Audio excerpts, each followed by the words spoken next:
Don't tell me what was said about me. Tell me why they were so comfortable to say it to you. The next time somebody brings you a piece of gossip about yourself or what they heard, you ask them that. And you'll find so many answers coming your way that are straight funny. Remember the honeymooners? Hamada, hamada, hamada, hamada, hamada. How do you answer that? Because if someone came and told them something about you, they had to be comfortable in doing it. Therefore, they were talking about you too. We don't want to focus on that. I just had to get that off my chest. That was a saying that I saw on Twitter, and I just thought it was so hilarious. If somebody says something to you about me, tell me why they were so comfortable to say it to you. Because you see, people that I have down with me for real, that are like, yo, I'm going to check you on that. I don't want to hear that about Lance or whatever. I don't want to hear that about Mrs. SCURV, whatever. The fact that they were comfortable to say it to you, that means you're down with the bullshit when it comes to you. I'm weeding out people left and right of my life. And the energy that I carry is proof positive of that. You see, the reason why I speak about the envy and the gossip so much is because those are energies that you don't need to have around you when you're trying to make progress. When you're trying to make progress, you don't have that around you. People say, oh, ignore those people. Excuse me. I got this big behind towel here because it's hot. I had to cut off all my fans and stuff because this microphone is so sensitive, it would pick everything up. But this, you have to make sure to clean house. Look, how long can you run a car and not tune it up? How long can you do these things? Okay, no messages so far. I had to turn this phone down because I know when I get down to the nitty gritty, it's going to start ringing, which is okay, right? But at this point for me, I look at life and I say to myself, there are many positive people that I've known and do know, but as we get older, I know that we have more to look back on than we have to look forward. How do you know that? We don't know. Well, they'll say, Lance, you're right up on 60 years old, April coming. There's no way you're going to live to 120. How do you know that? How do you know live to 300, 400, 500? We know what the average is, and we know pretty much what it is. For me, it's not about having a lot of time. It's about being effective in the time that I have, not wasting time. And that's why I started out with the whole gossip thing. I don't do the waste of time stuff. I can't sit here and make up fake profiles and go up in somebody's page and talk to them with them not knowing it's me, and then go run back and tell some. This junction point in my life right now is not going to be spent with that, and it never has. I get doses of it, probably more intense than most people because I'm on social media so much. And they speculate, and they speculate. Came back to me the other day when somebody said, well, Lance can't be making much money because he doesn't get much hits. You're in my pockets like that? No, I don't make much money on YouTube, and I don't get much hits. I kind of suspect it's shadow banning. Maybe not. Maybe I'm thinking too highly of myself. My ego is not involved in this. But for those who are speculating, well, I'm healthy, I'm strong, I'm well rested, I do not have a job, and I made some major moves. There must be something that I have coming in that you don't know about. For those who are just so hell-bent on trying to figure out what I have here and there in this area, do I look like I'm missing a meal? All right? So worry about yourself. Worry about your debts. Worry about what you got to do. There are people who said some vicious things to me years ago, and I look at their lives, and they're the ones who got to run to feed the babies. They're the ones who got to get up in the morning and go to work. They're the ones who called me fat. You're big, fat, whatever. I was bigger. I slimmed down if you look at my older videos. Now they're the ones that are fat. So, you know what I mean? I mean, we play these petty games not knowing what the future is going to hold. And I don't think petty. I got things to do, right? I'm not even going to reveal what it is in front of me, but just take it. I got things to do. I'd rather stay here in isolation with my super, super tight circle of friends. My circle of friends is so tight, it can't even be considered a circle, right? The big fluffy towel again. I love it. You got to be careful, y'all, because it's about your energies and about your focus and about you validating your life. You have to validate your life every day by going after a goal. This is how I feel. Many people don't feel that. Many people just, they wake up and the body's functional. They have no thanks in their heart to whoever it is that they deem to be the one that made them, the system, the creator, whatever you want to call it, the most high, this or that, whatever you want to call it. They take life for granted. And there's nothing that they have to show for their life. That is scary for me. If I was a mechanic, I'm going to want to fix cars all day. I give some people breaks because I know times are hard. I'm validating my life. If I'm a scientist, I'm going to try to find out ways to improve the world. Not doubt that there is a God, a creator. Yes, there is, but we're trying to figure out to go deeper to help people in the fact that we are being scientists of various kinds to discover a cure for something or discover to make a way to understand, to extract more knowledge from it. You ever see the construction machinery and how they have the arms that scoop and pick things up, and it's all based off of nature.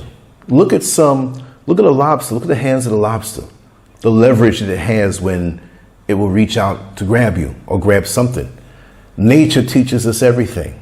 And I can see in construction equipment how they've used certain natural laws and things that are to make things better. So what are you doing for your life to make things better? I'm not trying to be a smart ass and just say, hey, I'm doing something and you're not doing anything. No, but we have to question ourselves, because I find that when one doesn't have a legacy or a lineage and something that they do as they get older, they go more to the lower desires. They go more for the decadence.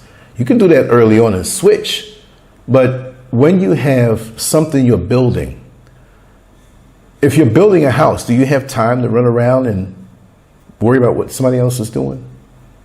If you accomplish something, for me, once I accomplish something and get near accomplishing it, what do I want to do? I want to start thinking about the next thing, right? Not just, well, I accomplished it. Let me just sit here and die.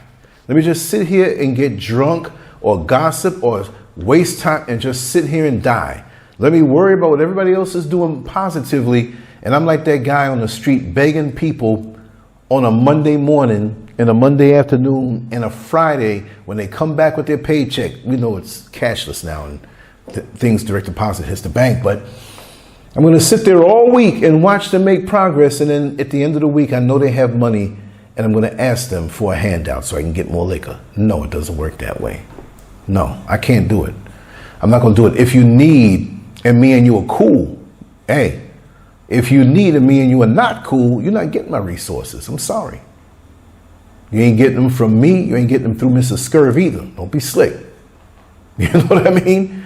You got conniving people out here who don't want to pull their weight. They don't want to face what they've created and be responsible to deal with it. But they want you to bear the weight and you to help them. No, it doesn't work that way. See? So for me right now, to not let that toxic energy get around me, even though it gets around me and it gets thrown at me to pull me, I'm still elevating. I'm not trying to elevate. I am elevating. And this is what will keep you preserved. And if it's not for you to stay on this earth, at least you have something to show for it and share. Then what's the purpose of your life? To eat, to drink, to sleep, to doo-doo, to pee, to have sex, and then what? Die? Just like it was said. This level is for learning. This is a school. This is where we learn our lessons. That's the only way it's the only thing we can take with us. I mean, if you're creative and we're going to be here for a while, you want to build a nice house. Doesn't mean it has to be the biggest thing, but you want to build a nice house to live in for the years that you're going to be here. You want to take care of yourself with your body, even though the body is made to expire. So don't go and say, well, we're going to die anyway, so I might as well just treat my body any kind of way. Then you're focused on the wrong thing, and your goal is not to extend and be very intense in what you do to make it easier for the next person. I know this was something that I'm supposed to do. It's for a lot of people to go this way, to share their stories and experiences and motivate people. Some people use it to go after people and create havoc and anguish and chaos and confusion. To do this, whether you like me or not, it takes a lot of time. It takes a lot of work. It takes a lot of thinking. I jot my thoughts down. I mean, look, on the back of one of my drawing pads, right? Look at all those across the board. Half of these might not even be used. Half of them might not even be used, but my mind is thinking. I'm preoccupied. I don't have time for the foolishness. This is why there's certain people I could never walk with. I could never vibe with. Because what are you going to tell me? There's stuff that I don't want to hear. And when you get around me, you're going to be so intimidated because you know I'm not about that foolishness. And you're going to feel very uncomfortable. Even when you try to act like you're comfortable, you're going to feel very uncomfortable. Because I'm quiet. I got things to do. I wake up with a goal. If I don't have a specific goal, I'm going to find one. I'm going to lay there until it comes to me. But pretty much tomorrow, I know what I'm going to do. I know exactly what I'm going to do. Now, if it's for me not to do that and something comes in my way that's a positive opportunity, I'll weigh it out and I'll make it happen. But you have to keep moving forward. And the venoms that you have inside of yourself, those things will shut you down. If I got something to tell you, I'm going to tell you. I'm going to make sure you understand how we stand. I'm going to dump all of that and I ain't thinking about you. I'm going to keep moving forward. See, too many times we hold these things inside. I'm not going to do it. And sometimes silently you have to just let it go and let these entities see by your movement that, damn, he can't be thinking about me creating all of this stuff. No, don't stop me. Many people have tried to be a roadblock and stop me in what I have to do. And you should never be that to somebody else. If you do not like them, if you don't vibe with them, let them go. Let them do what they have to do. If you're concerned so much or you're so much caught up in stopping them, that means there's something wrong with you that you need to deal with. There's something wrong with you that you need to deal with. Maybe it's something back from childhood. I don't know. Maybe your daddy didn't give you enough hugs. Maybe he didn't give you enough acknowledgement. I don't know. Maybe your mama was cold to you. Maybe something happened to you in school. I don't know. You need to go back and figure out what it is and heal it. I didn't do it to you. I don't have time to do things to people that way. But if there's something I have to let you know, I'm going to do it. Because like I always say, I am not going to die from emotional constipation. No way. Not me. It's too much to do. Look at my work desk. You can't see it. I cleaned it up. It's 25% jumbled because in the battle, especially when you're chiseling away at a big piece of marble, you don't have time. Oh, I chipped a piece. Let me go down and sweep it up. No. I'm in the heat of creative battle. And so as I create, more thoughts are flowing, more things are coming my way. And it's like, you'll clean up later on. So that's the way it is with me. The focus, and when things are done, you look back and say, man, I created a masterpiece, whatever it may be. But quickly, you don't read your press clippings. You read the feedback, but you're not looking for validation. Now you're looking to get to the next thing, like a fighter that gets knocked down. He doesn't say, oh, I'm knocked down, now the fight is over. You have that resolve inside of you. You get back up and you fight just as hard. That is your moment. That is your window of opportunity. And that's the problem with us. We have so many windows of opportunity, but we're clogged up with what people say in our head and try to implant in our head to not do anything anymore. And when I hear somebody coming at me negative, it makes me want to be super positive to smash them. Come at me negative, I can process it. And I'll turn it into positive energy. Come at me positive, you did me a favor. Because I'm still going to be positive and I'm going to feed from you. But you come up with that negativity, I'm going to get mad. I'm going to say, you know what? They're coming negative. They gave me 2 parts negative. I'm going to give them 10 parts positivity. You won't be able to keep up with me. That's my pet peeve. See, like I said, you have a certain amount of a window of opportunities in your life.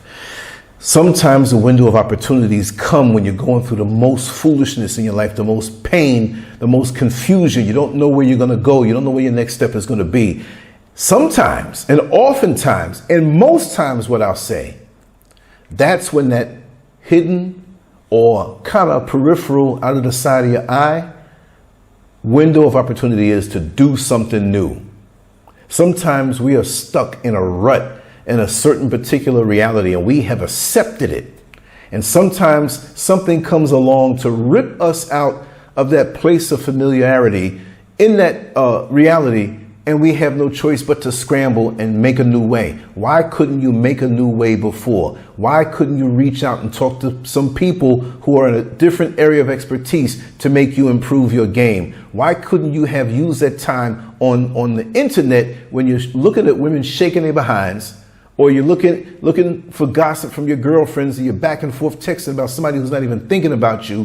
Why couldn't you have used that window of opportunity to make yourself better, to improve yourself for the next day? And all progress, you got to understand, does not come at a steady pace.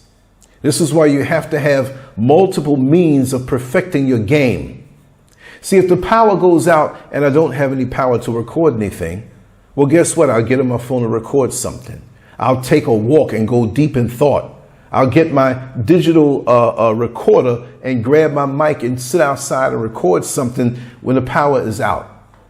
And when it comes back on, I have something now to upload. I'll go to my laptop and make a banner for it if the power's out. Stick it in there, boom, have something ready to upload.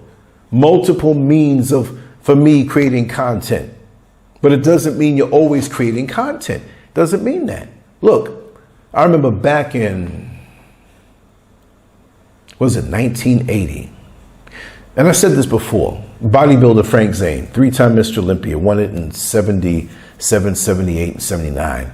And he was on his way possibly to winning again in 1980.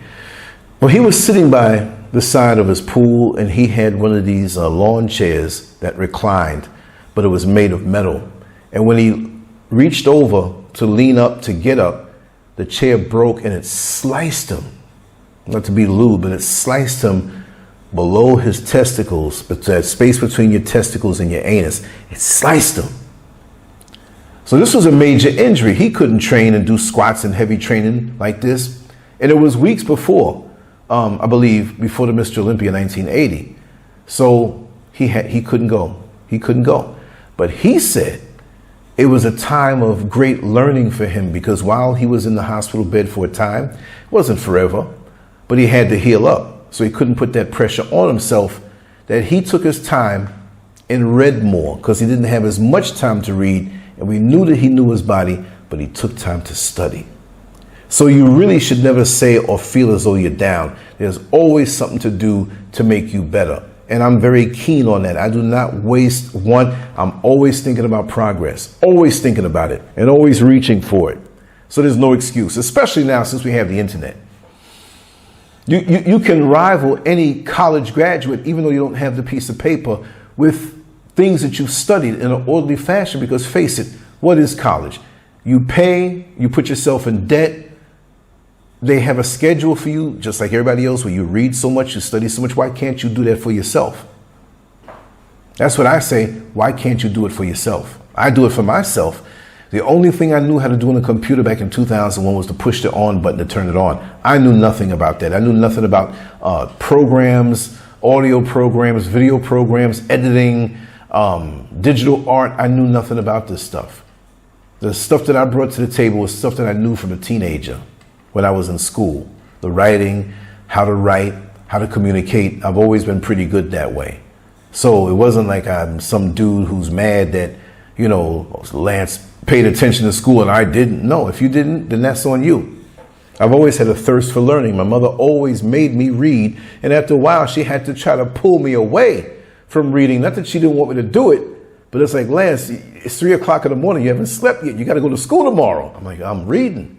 I love reading. I've always been that way. And it's never, I got so many decades of information in my head and experience that I use it for this thing that I do. Like I said, we all have different talents and gifts and abilities. Find yours and work it and stop hating on me. You know what I mean? And I'm just saying that in general. And there are a few specific people that can take heed to that from me, right? But those windows of opportunity, don't wait for everything to be perfect. Like, I'm going to wait until I feel super healthy, super rested, well fed, money in my pocket, bills paid up 3 to 6 months ahead of time. Everything's going great in the relationship. And I know my window of opportunity will come. No, the window of opportunity usually comes at the darkest times. That's what it is. It's when you're knocked down that you can see what's down, you can see what's up, and you can figure things out. While those who are cheering the fact that you got knocked down, that's revealing to you who's who in your life, because you'll hear it come back to you. Those who are really in your corner, who truly and sincerely want to see you get up, you'll know who they are. Because remember, there are a lot of naysayers and a lot of haters that will cheer you on and try to encourage you to get up, to get a closer place into your life. So you can say, you know, when I was down, you were there for me. Not everybody who's there for you when you're down is really for you. We have a lot of agents out here. And agents doesn't mean just government agents in black suits trying to find out your business, because you have no privacy. We have no privacy these days. Electronically, they can go into your phone, into your computer from way over in another country if they really, really want to. Just because you say things are private, or they tell you on your phone or your computer, trust me, it's not that way. So stop thinking that way. Soon, our own thoughts won't be private. The things we think, they'll figure it out by our brain waves, and they'll know what it is that we're thinking. Let them see it. Let them see it. Why do they come after us like they do? It's because we don't know who we are, and they're afraid of our greatness once we realize who we are. I can joke and act the way I did back in the old days, and I wasn't a complete fool. But sometimes people are not in that super serious place, so you have to let them know through humor, through the kind of jokes you say that, oh man, you got to really know about this thing. If you can joke about it like that, yeah. But does it rule me? Does it pull me? It tries to whisper at me every now and then, but no, I'm not going back to those places. These next few years, and just like I told Lily Fire earlier, I said, we really think we're going to be here forever? No. And that's not to be gory, because right now is forever for me. Right now, this day, this moment that I'm sitting in front of the camera, this is forever. But we won't have too many forevers in our life, unlimited. It's not going to be that way. But you know that you had a full life when you lived each moment as if it's forever and your last one at the same time. We don't know what's going to happen. But just like I told her, I said, listen, let's break life up into 20s, right? We have from 0 to 20. And from 0 to 20 is the biggest change that we will experience in our lives. The biggest change. From 0, newborn, clean slate, and maybe not so clean, because some of us come into this world with something of a personality, right? But 0 to 20, the biggest change in development. Now, we know adolescence comes at 15, 16, 14, hormones, whatever it is for us, some early, some late. But from 20 to 40, what are we doing? Those really, in some people's minds, are your peak years. I don't think so, because we develop at different stages. Like they say, the human brain doesn't fully develop until it's 25 years old. And for us as black people, we do have fully developed brains, but in this society that is so against us, we're fighting to achieve the wrong things that we don't even need to be focusing on. You know what I mean? And it's not for me to tell you what not to focus on, but if all you're focusing on is a sports car or a mansion or these material things, what about the integrity? What about the things and characteristics on the inside of you, right? We don't focus on that. We go through life, and usually we catch our scars between 20 to 30. Sometimes we make bad mistakes when we're teens, and we have to pay for while this great window of opportunity is there for us.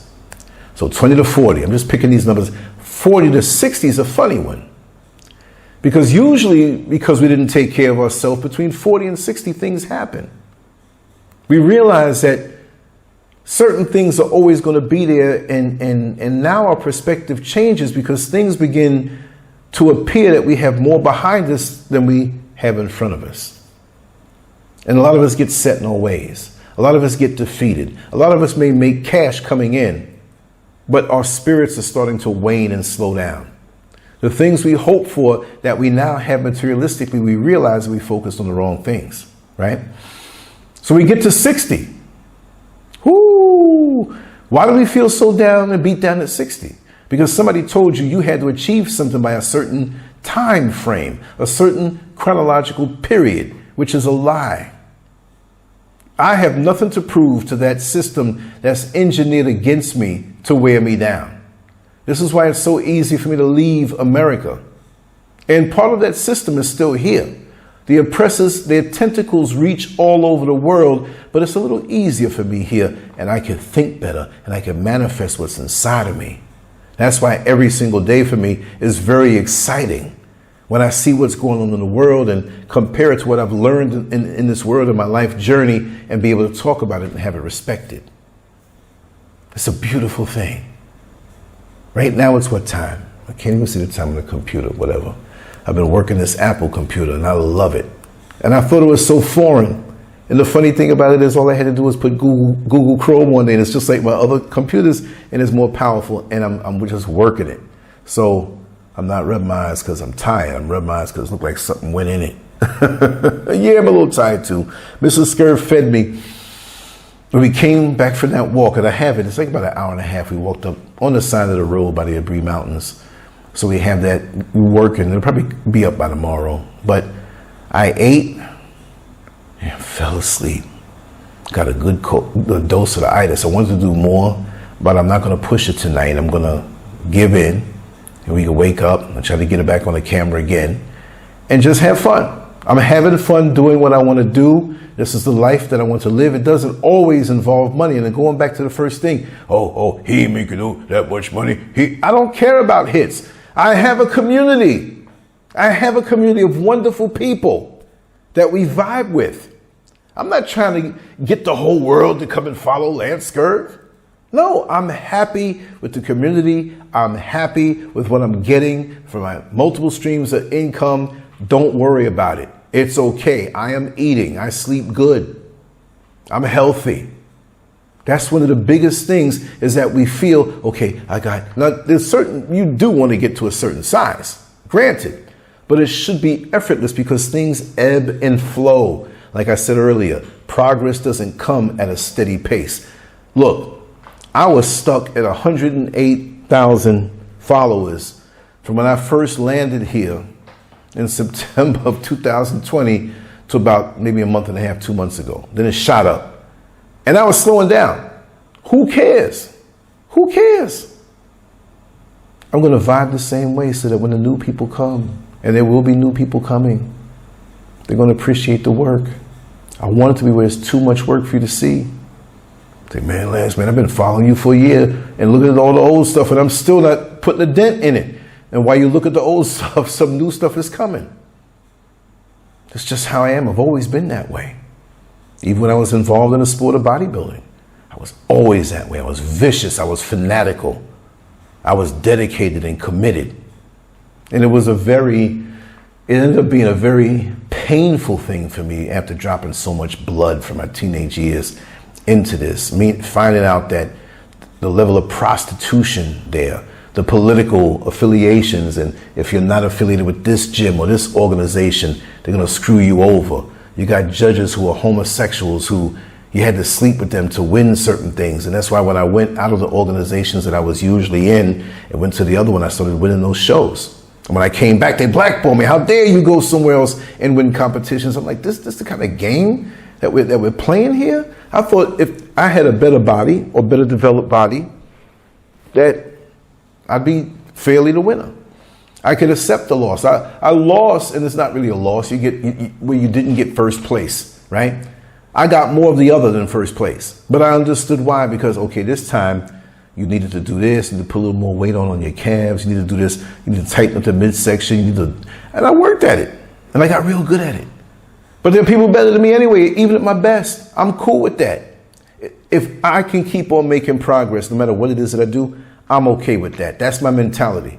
But I'm not going to sit here and slack over words that are thrown at me. You throwing this stuff at me, I have to defend myself against it and go for what I know, tunnel vision. If you're miserable and have no time but to focus on me and be peeping up at me and watching me and speculating and go ask him this and find out about, no.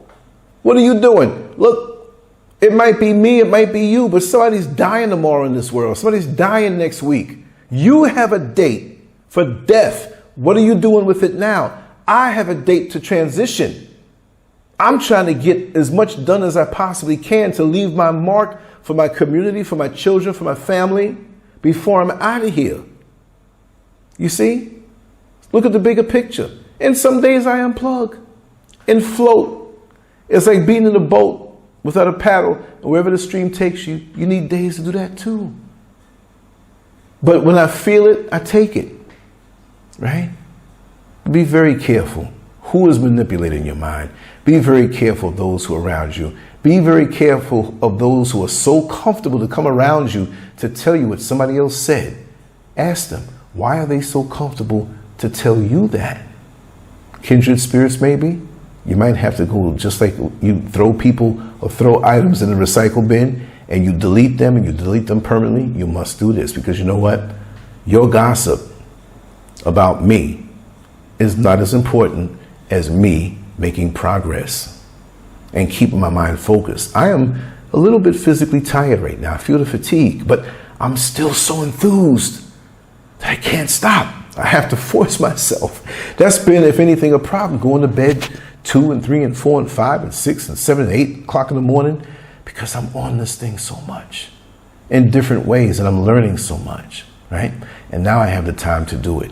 So those naysayers who wanted to try to keep up or get in a race, and a person told me a long time ago, Lance, you ever found out that you were in a race that you didn't know you were in? And you realize these people are racing you, and you also realize that you're winning the race. And they're mad at you. All this time they were racing against you.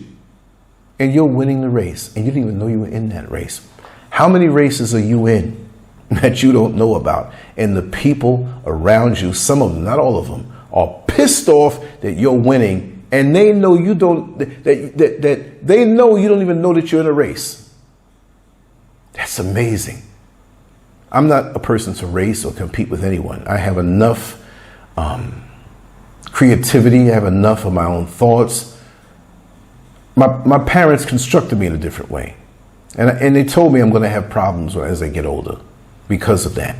They instilled so much inside of me, the confidence, the ability to think logically, to focus before I came out the box or came out of adolescence. I was solid with that. And there's still things that I have to work on. And of course, you know, people say, don't claim anything. But, you know, after I was beat by those cops, 11 of them, and that's a scar that I still walk with today, but it doesn't bother me. It inspires me.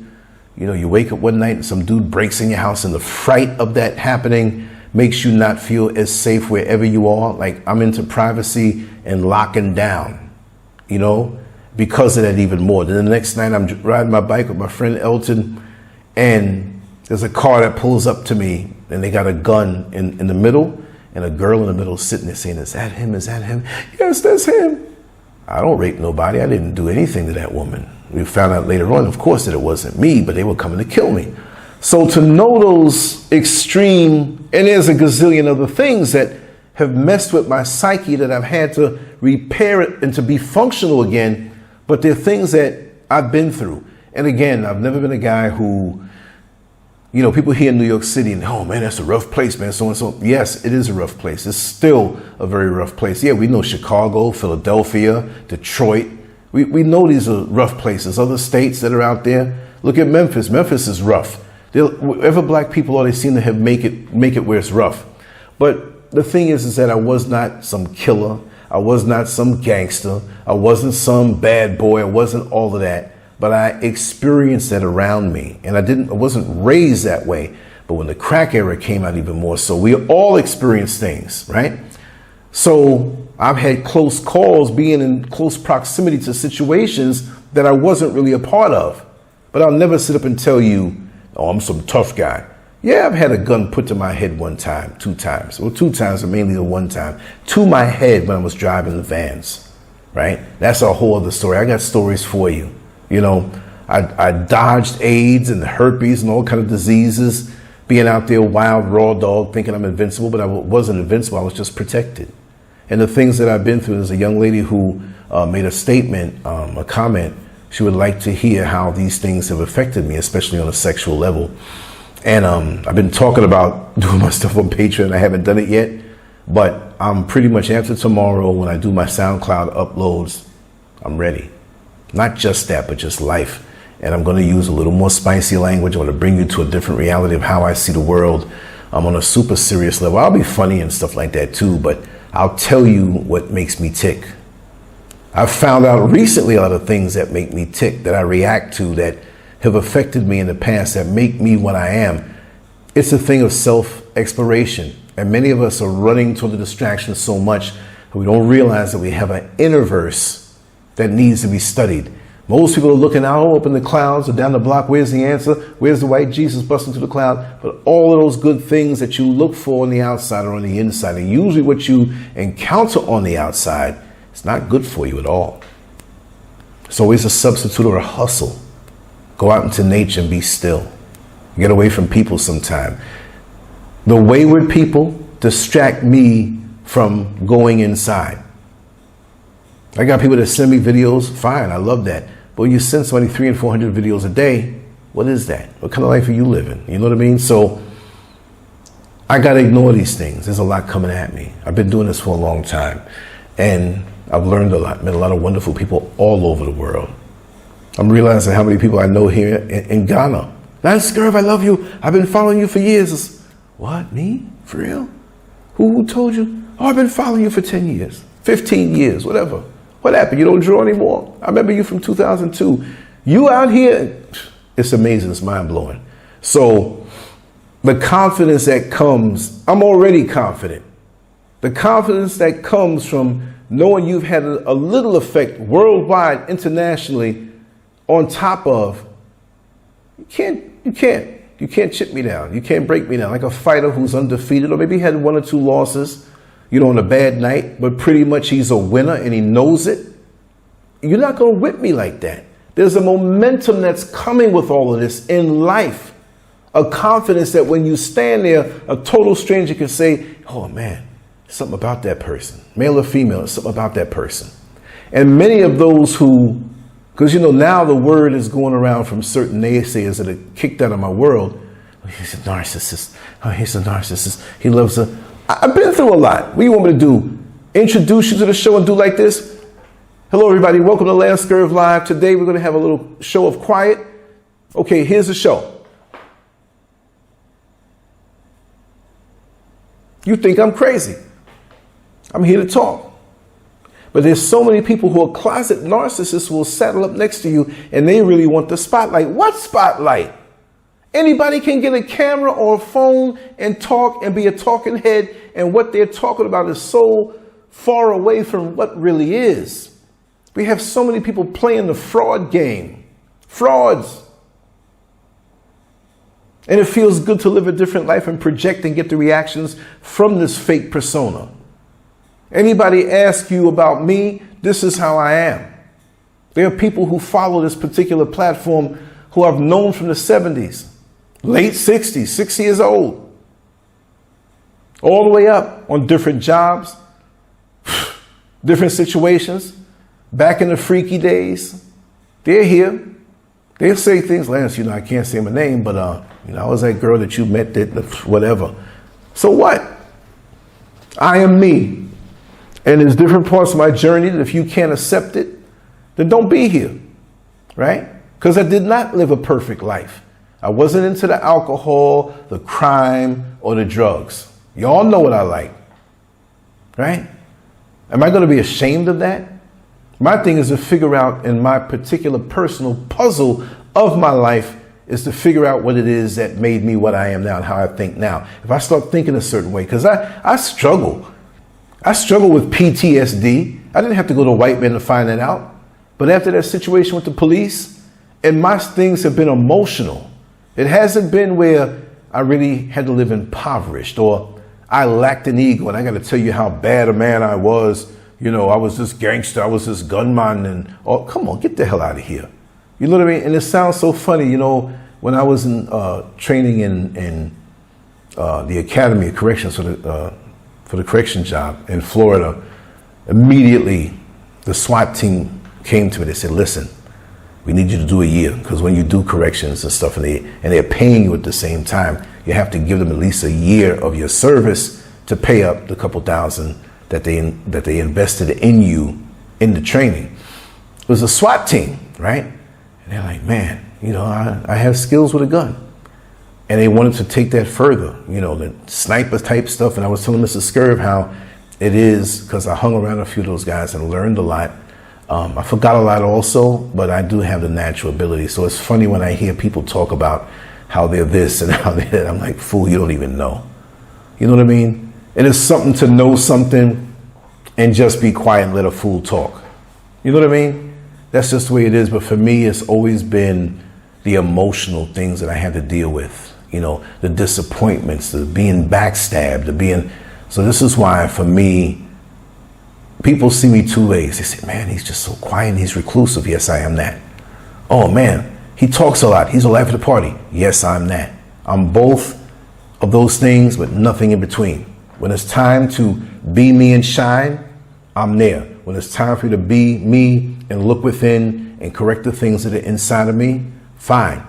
Sometimes I'll see somebody or something ticks me off, boom. And I'm completely different than what you know me to be here, because I got healing to do. And when people keep pushing things a certain way, they're going to feel it from me and hear it from me. That's just the way it is. We all are human, and never let anybody criticize you for being human, because we're all a work in progress. We all have things to improve on, bar none. No matter how perfect the facade is. You know, I'm not just going to say or knock my sisters, but, you know, I've seen women who get to a certain age and, you know, they didn't take care of themselves and the skin is jacked up and everything and whatever, and they got the comb over going on or whatever. Love yourself for who you are. Stop trying to front. But then we have the makeup that can come on in, and then they look so different, but you can see this like 2 inches of makeup on their face. It's like, why are you going through that? Accept yourself. Improve yourself from the inside. Drink more water. Get some rest. Eat food, not little things that you just eat food, real food that will nourish you. Think right, get out right, achieve. But so many of us are trying to act like the real thing instead of being the real thing. Anybody can be the real thing. No matter what their age is, you can turn it around. I have a lot of momentum, and I'm not going to let myself get robbed of this creative period. I'm free. I don't have to answer 50 million phone calls or people trying to keep you on the phone for 10 hours, 13 hours a day and just be all up on you. No, I'm free. I can flap my wings. Now it's even more effortless for me, and I look forward to this. It's a beautiful thing. It's a really, really beautiful thing. But you can always start. Just keep the negative energies away from you. And you have to be determined with this, because if you're looking forward, you see when you say, okay, I got that one. There's one sitting on your shoulder, one behind you, one on the ceiling, one when you're crushing underfoot. You have to damn near be paranoid. But I'm not saying to be paranoid, but this is a spiritual fight. And when you have the light inside of you, and when you have the focus and the drive and the stick-to-itiveness and that resolve to commit to something where other people are looking to get away from the discomfort, I won't say pain, but the discomfort. Like I said before, and it's well known, the two biggest, most powerful motivating forces in this world are pleasure and pain. And we all want the pleasure, but we don't want the pain or discomfort. I won't say straight up pain like your hand is being chopped off or somebody stabs you in the eye with a screwdriver, but the discomfort. But it's in the discomfort that we grow, right? So I'm not saying just jump into out of your comfort zone, but I don't want to really always be in my comfort zone. This is why Mr. SCURV is asleep. We had a long day. I got my food. I got a nap. I got up. I said, listen, I can't just roll with the one thing that I did today, even if I don't put it up to tomorrow. I have some things inside of me that need to be shared, and I can't have it any other way. You know what I mean? So it's that kind of thing that we have to do. Keep ourselves a little bit uncomfortable, because that's the place of growth. Anyway, I touched on a whole lot of things. I didn't even know. I started out with a statement and went everywhere, but that's the way I am.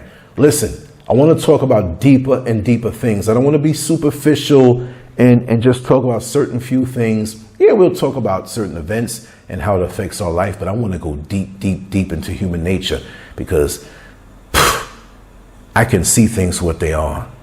You know, even when I know it's a disaster waiting to happen, I know when I see a riot. I could be around some rotten people for years if need be. I don't have to anymore, right? I'm not on these jobs anymore. I'm not around even in America anymore. I can do what I want. See how quiet it is? It's so quiet. And I can lose myself in my thoughts. And I love that.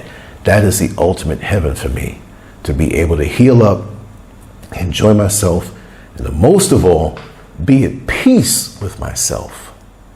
And that's something for many that are very elusive, because they're focused on keeping up a facade and ignoring what's inside of them that needs to be worked on. And I don't want to be one of those people. Anyway, much love to you all. Salute to my brothers. Much love to my sisters. You know, I've been doing this down here and haven't done a rooftop. I'm going to do another rooftop. I've seen so many anthills today. You'll see it on the little stretch of walking that we did. I got to get back over there and do an ant. I got to do it like once a week. Anthill's looking for me. He's like, where'd he go? Anyway, much love to you all. Like, share, and subscribe. Make sure to download the LANCESCURV app, LANCESCURV, on Google Play Store, on the Amazon Store, and the App Store. I made it beautiful, and everybody gets their acknowledgement. But there's so much more to the app. So you can also go on LANCESCURV.com and look at the archive posts. We have thousands and thousands of them. The work has been put in from 22 years ago. This is February. 22 years online, long before YouTube came to existence in 2005. I remember getting interviewed in 2003, 2004 on these phone interviews, and people knew the work from way back then, from the artwork and the writing. So it's multiple lanes for me. So I'm not coasting. We're going just as hard, because for me, my best days in life, in living, in achieving, my best days at almost 60 years old are ahead of me, as long as I'm here. If the Creator takes me away, then fine. My best time is still, I'll be in existence somewhere. But here on this plane, I'm looking forward to my best days. Not just living my best days, saying it, but striving, which brings me that good feeling of satisfaction. So leave the comments, you know, shoot me the emails. All the information is in the description area below. Donations and all that good stuff. You know, since people say I don't have any money, right? They'll just, you know, donate to a brother. I'm out here. I'm struggling. Everybody else is begging. No, I'm just being funny. But anyway, much love to you all. Take care and have a good rest, a good night, good morning, good day.